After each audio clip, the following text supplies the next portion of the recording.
오늘 이 아침에도 함께 기도하니 너무나 감사합니다. 그리고 또 가정에서 함께 예배하는 온 교우들도 또한 축복합니다.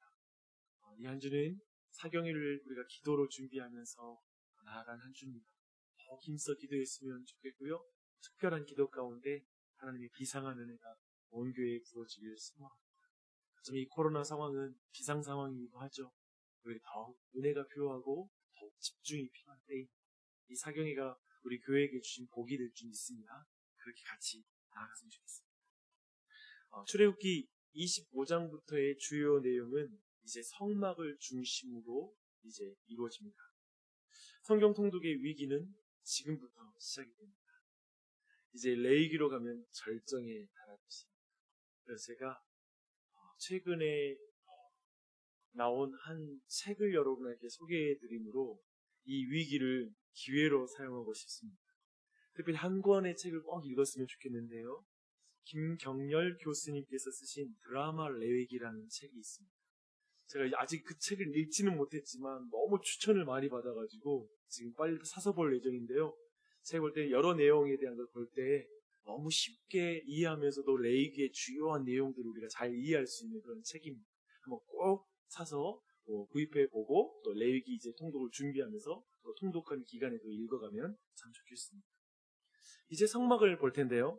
우리는 건축 설계도와 또 여러 가지 재료, 구성에 대해서 큰 관심이 없습니다. 하지만 내 돈 주고 만약에 내 집을 짓는다면 그건 또 달라지죠. 어떤 재료를 쓸 것인지, 어떤 설계도로 이제 집을 지을 것인지 우리는 1cm, 1cm까지도 관심이 있을 것입니다.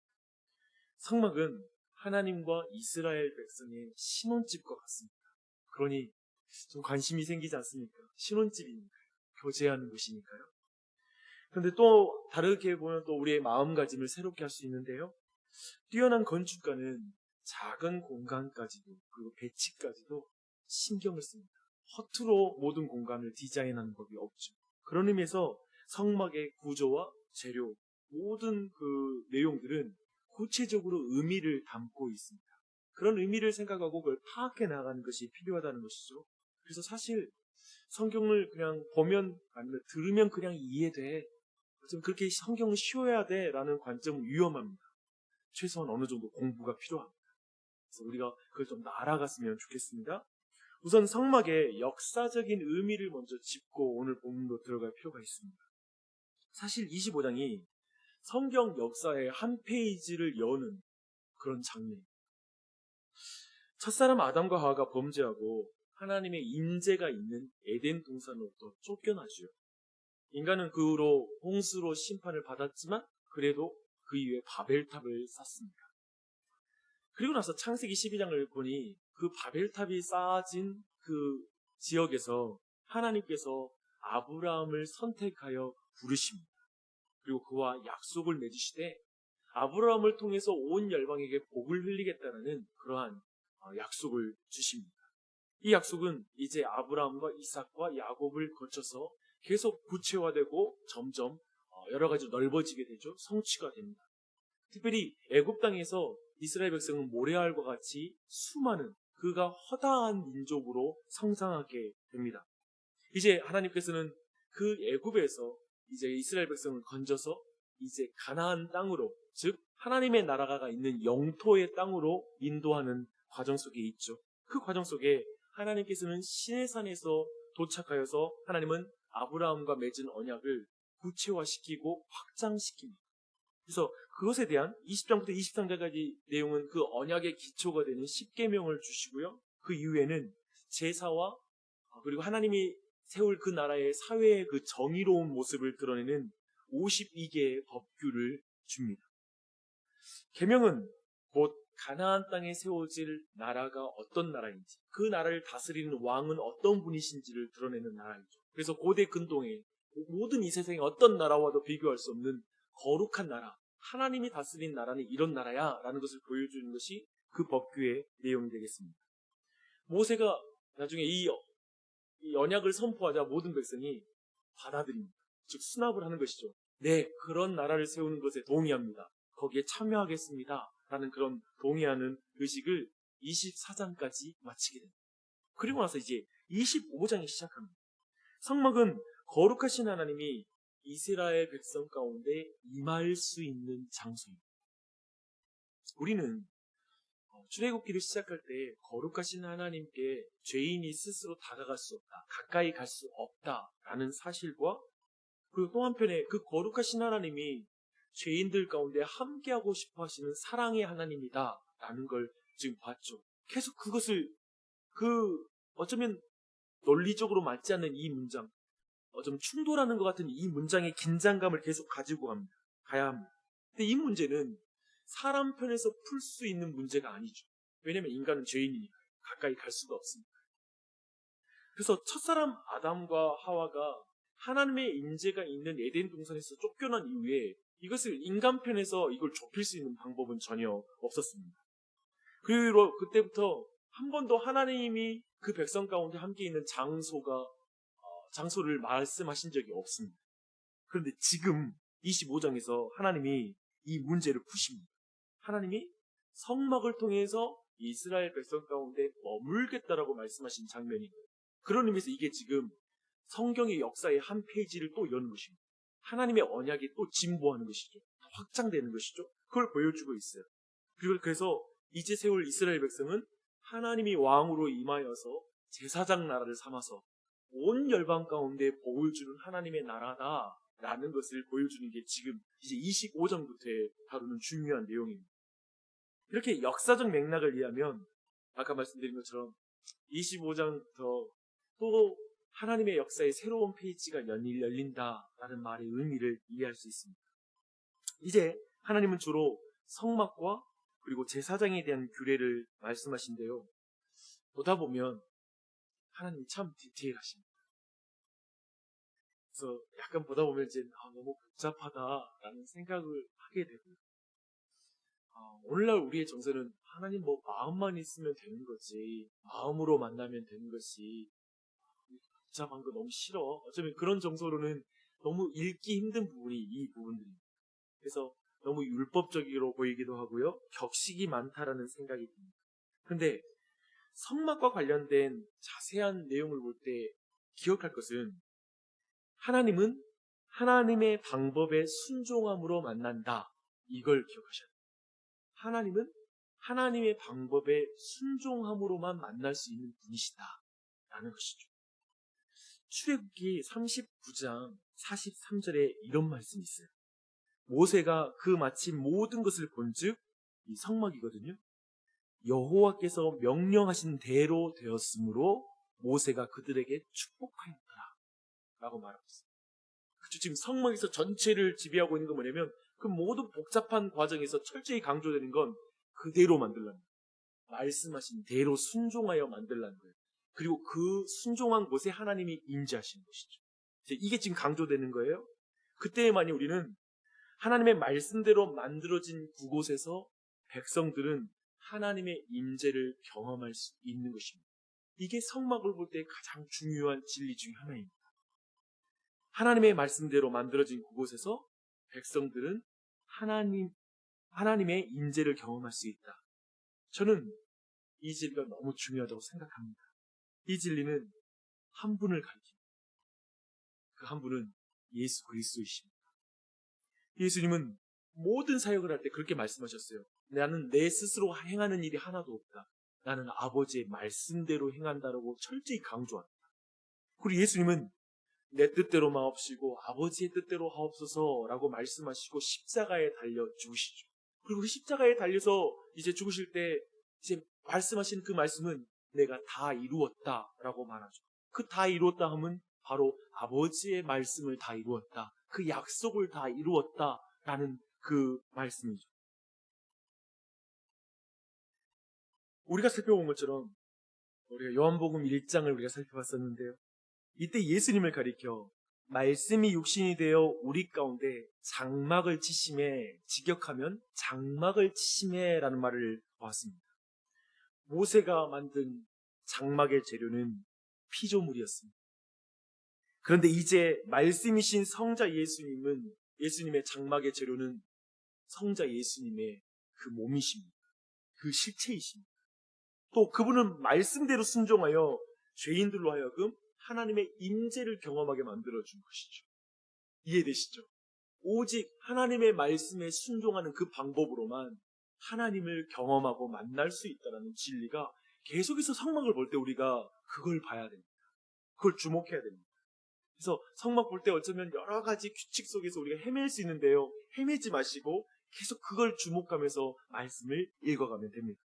성막의 모든 것은 하나님의 임재와 관련되고 하나님의 임재는 우리의 순종과 관련이 있습니다.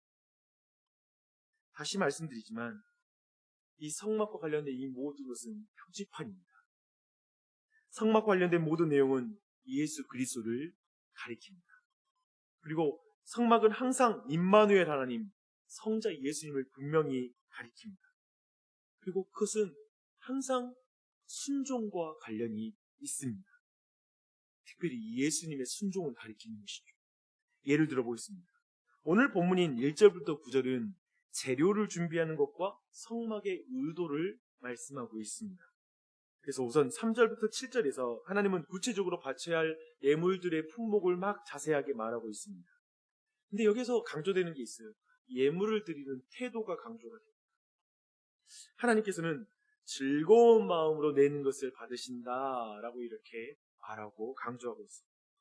근데 이 내용은 이제 예수 그리스도께 연결해 볼게요. 이사야서 53장에는 고난받는 종에 대한 말씀이 나옵니다. 우리는 그것이 예수 그리스도라는 걸 알고 있죠. 근데 거기 10절부터 11절을 제가 읽겠습니다. 여호와께서 그에게 상함을 받게 하시기를 원하사 질고를 당하게 하셨은즉 그의 영혼을 속건제물로 드리기에 이르면 그가 씨를 보게 되며 그의 날은 길 것이요 또 그의 손으로 여호와께서 기뻐하시는 뜻을 성취하리로다. 그가 자기 영혼에 수고하는 것을 보고 만족하게 여길 것이라. 나의 의로운 종이 자기의 지식으로 많은 사람을 의롭게 하며 또 그들의 죄악을 친히 담당하시리라.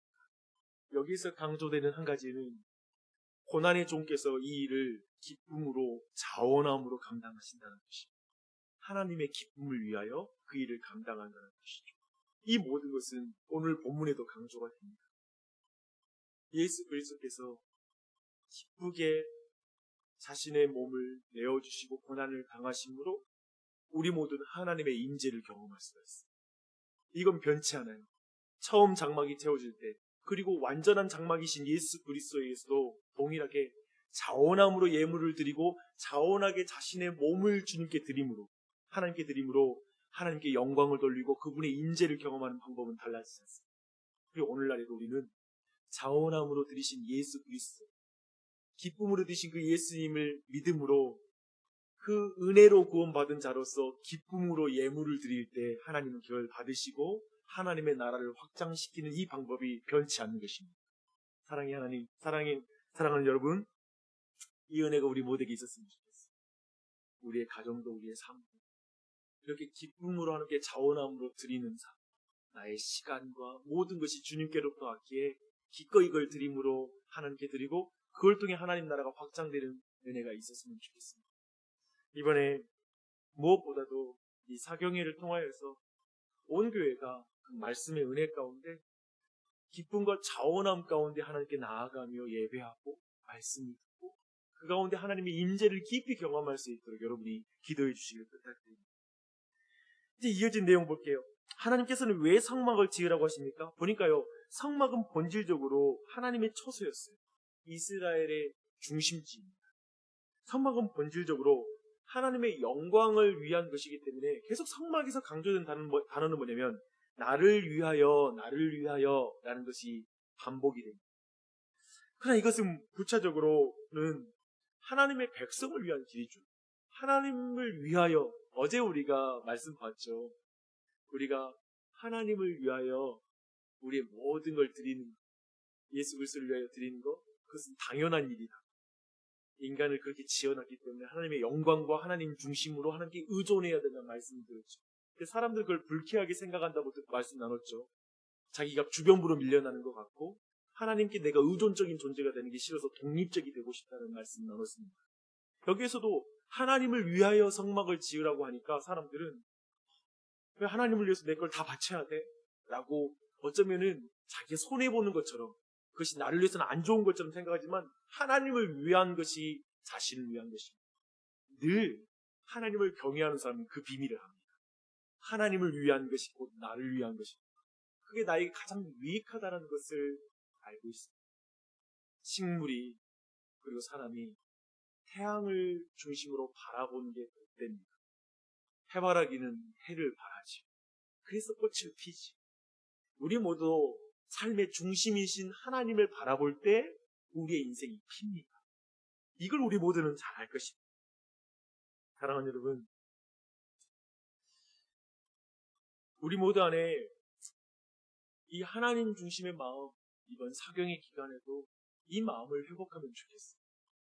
우리가 하나님을 위하여, 이것이 우리 안에 새로운 그런 말씀, 우리의 마음의 중심을 변화시키는 참된 회개가 있었으면 좋겠어요.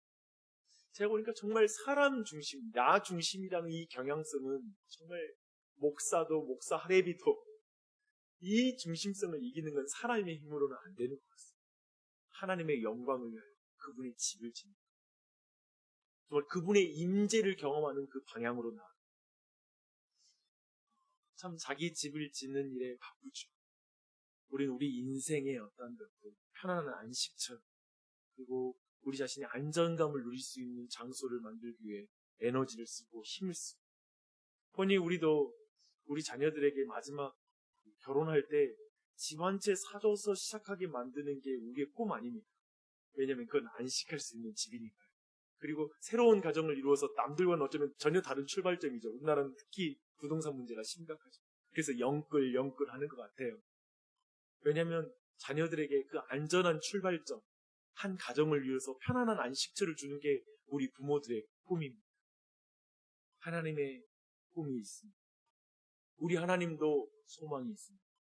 자신의 백성들이 하나님의 집에서 하나님과 친밀하게 교제를 나누며 하나가 되고 그 안에서 안식하게 되는 것이 하나님의 소망이어서 오늘 출애굽하는 이스라엘 백성에게 성막을 지어주십니다. 이걸 놓치시면 안 됩니다. 성막을 읽는 내내 우린 걸 발견해야 합니다. 특별히 이 은혜, 하나님 내 삶에도 끊임없이 예수 그리스도를 통하여 하나님의 임재 가운데 거하는 은혜, 이미 내 마음이 하나님의 성전이 되었다고 하잖아요. 얼마나 놀라운 일입니까? 그 모바일 성전이죠. 정말 움직이는 성전이 되어서 이제 임재하시는데 이 은혜를 우리 항상 누리며 나아가는 그것을 간구하는 우리가 됐으면 좋겠고요. 정말 이번 한 주 동안에 기도 부탁드릴게요. 또 이 아침에 또 나아오고 새벽에 또 가정에서도 기도하는 우리 교인들 정말 우리 간절히 사경회를 위해서 기도해 주십시오. 이 시간을 통하여 하나님의 임재에 대한 감각이 온 교회 안에 회복되어지고 그리고 모든 영혼들 안에 성령님으로 충만한 역사가 나타나게 해달라고 간구했으면 좋겠습니다. 네, 기도하시겠습니다.